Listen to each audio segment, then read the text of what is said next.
어쩜 이렇게 시간이 안 가는지 정말 버스 안에서 고인 이불 속에서 고인은 언제나 너에게 고인.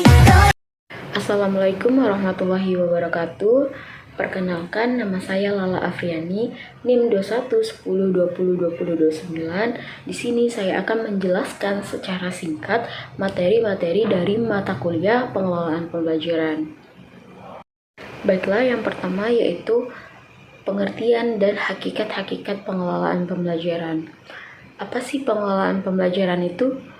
Pengelolaan pembelajaran yaitu suatu upaya untuk mengatur atau memanajemen, mengendalikan aktivitas pengajaran sesuai dengan konsep-konsep atau prinsip-prinsip pengajaran tersebut, guna menyukseskan tujuan pengajaran yang lebih efektif, efisien, dan produktif.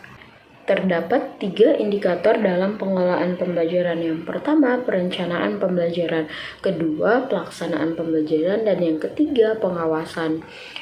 Yang pertama, perencanaan pembelajaran. Maksud perencanaan pembelajaran di sini ialah menyusun berbagai keputusan yang akan dilaksanakan di masa yang akan datang untuk menyukseskan tujuan yang telah ditentukan. Kemudian kedua, pelaksanaan pembelajaran. Maksudnya yaitu menggerakkan atau merangsang anggota-anggota kelompok untuk melakukan atau melaksanakan tugas-tugas dengan antusias dan dengan kemampuan yang baik. Kemudian ketiga, pengawasan. Pengawasan merupakan penentu apa yang harus dilaksanakan sekaligus memperbaiki dan menilai sehingga kegiatan tersebut berjalan sesuai dengan yang kita harapkan. 2. Hakikat pengelolaan pembelajaran. Dalam pelaksanaan pengelolaan pembelajaran terdapat adanya tahapan-tahapan seperti pengurusan, pencatatan, dan penyimpanan atau pengumpulan dokumen. Pengurusan akan mudah dan lancar apabila perencanaan dan pengorganisasian yang cukup mantap. Kemantapan tersebut dapat dilihat dari banyaknya data dan teruji kebenarannya. Baik, materi yang kedua, pendekatan belajar mengajar. Dalam pembelajaran, guru diartikan sebagai pembimbing dan fasilitator. Sebagai pembimbing, guru harus menghidupkan suasana belajar mengajar yang menyenangkan. Sedangkan sebagai fasilitator, guru harus memberikan fasilitas yang terbaik dengan pendekatan-pendekatan yang dilakukan. Pendekatan-pendekatan tersebut diantaranya yang pertama, pendekatan kontekstual. Kedua, pendekatan konstruktivisme. Yang ketiga, pendekatan deduktif-induktif. Keempat, pendekatan konsep. Dan yang terakhir, pendekatan proses. Nah, terdapat jenis-jenis pendekatan pembelajaran. Yang pertama, pendekatan individual. Pendekatan individual ini dilakukan oleh guru terhadap anak didiknya untuk memecahkan masalah yang ada pada anak didiknya tersebut. Kemudian pendekatan kelompok. Pendekatan kelompok ini sewaktu-waktu diperlukan untuk membina sikap sosial terhadap anak didiknya tersebut. Ketiga, pendekatan bervariasi. Keempat, pendekatan eduktif. Dan yang terakhir, pendekatan keagamaan. Apa sih tujuan dari pendekatan pembelajaran?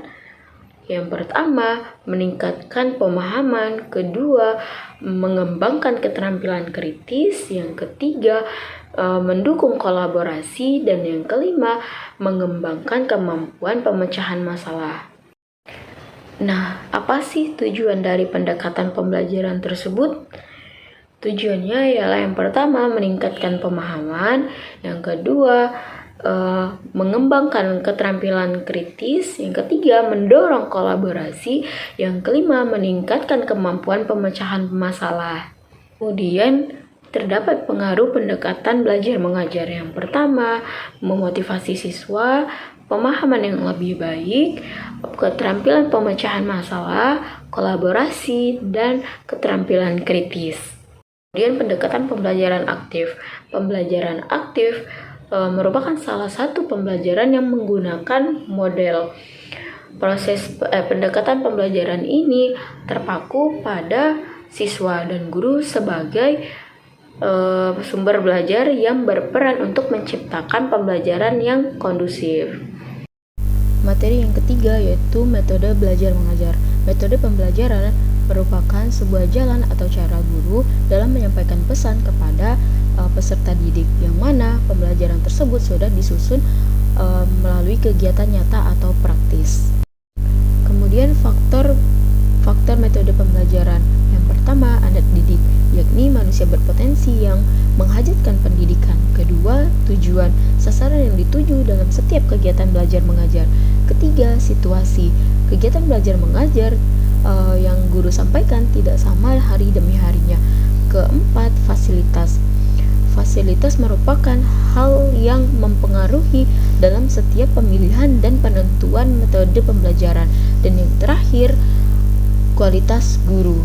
Selanjutnya, kedudukan metode pembelajaran. Yang pertama, metode sebagai alat motivasi ekstrinsik. Karena metode berfungsi sebagai rangsangan atau dorongan dari luar untuk membangkitkan semangat belajar seseorang. Yang kedua, metode sebagai strategi pengajaran. Nah, terdapat macam-macam metode pembelajaran. Yang pertama, metode ceramah. Metode ceramah ini dilakukan oleh guru kepada siswanya, yang mana metode ini dilakukan hanya satu arah. Penceramah mendominasi seluruh kegiatan, sedangkan pendengar hanya mendengar dan mencatat poin penting dari yang disampaikan oleh penceramah. Yang kedua, metode latihan diri, yang mana metode ini guru berikan latihan-latihan kepada peserta didik agar mengembangkan keterampilan kepada peserta didik tersebut. Yang terakhir, metode diskusi, yang mana metode ini melakukan interaksi antara siswa dan guru atau siswa dengan siswa lainnya. Materi yang keempat, teknik-teknik pembelajaran. Teknik pembelajaran ialah cara yang disampaikan atau dilakukan oleh guru kepada peserta didik di dalam kelas. Metode ini dilakukan secara menyeluruh dari proses persiapan sampai ke asesmen. Selanjutnya, teknik-teknik dalam pembelajaran. Yang pertama, teknik diskusi. Teknik diskusi ini ialah interaksi antara dua orang atau lebih atau bahkan sekelompok, yang mana saling bertukar pendapat, pikiran, atau memecahkan masalah. Kekurangan dari teknik diskusi ini ialah memakan banyak yang waktu, sehingga tidak seluruh argumen bisa dijawab atau dilayani. Dan kelebihan dari teknik diskusi ini ialah bisa memberikan pemahaman yang lebih baik kepada peserta didik, mendorong peserta didik untuk bisa berpendapat, dan membuat peserta didik lebih berpikir kritis. Selanjutnya, teknik inquiry. Teknik inquiry ini di mana guru menjelaskan ke depan kelas dan memberikan tugas kepada siswa untuk meneliti suatu permasalahan. Kemudian siswa tersebut dibagi menjadi beberapa kelompok, dan kelompok tersebut akan meneliti sesuai dengan tugas yang telah diberikan oleh guru tersebut. Kemudian mereka akan mempelajari, meneliti, dan membahas tugasnya bersama kelompoknya. Kemudian membuat sebuah laporan dengan tersusun. Materi yang kelima, faktor yang mempengaruhi belajar mengajar. Salah satu faktor yang mempengaruhi belajar mengajar ialah faktor internal. Faktor internal terdapat beberapa aspek, yakni aspek fisiologis dan aspek psikologis. Faktor internal ini berarti minat belajar siswa terdapat dari dirinya sendiri, sedangkan faktor eksternal ialah faktor yang mempengaruhi siswa dari lingkungan sekitarnya. Selanjutnya, faktor-faktor yang mempengaruhi belajar dibagi menjadi dua aspek. Yang pertama, aspek fisiologis, yang kedua, aspek psikologis. Aspek fisiologis ini meliputi keadaan, kondisi kondisi umum pada seseorang seperti pendengaran dan penglihatan. Kemudian aspek psikologis ini meliputi intelijensi atau kecerdasan, minat siswa, bakat siswa, motivasi, kematangan, pemikiran, dan lainnya.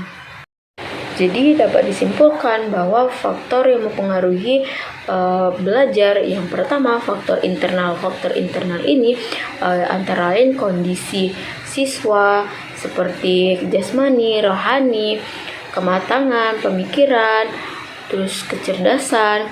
Dan yang kedua faktor eksternal. Faktor eksternal ini ada antara lain pendekatan belajar, kondisi keluarga, guru, dan cara mengajarnya. Selanjutnya materi yang keenam, pengembangan dan pemanfaatan belajar mengajar. Macam-macam dari strategi pembelajaran. Yang pertama, problem based learning, active learning, collaborative learning, teknologi based learning, inquiry based learning.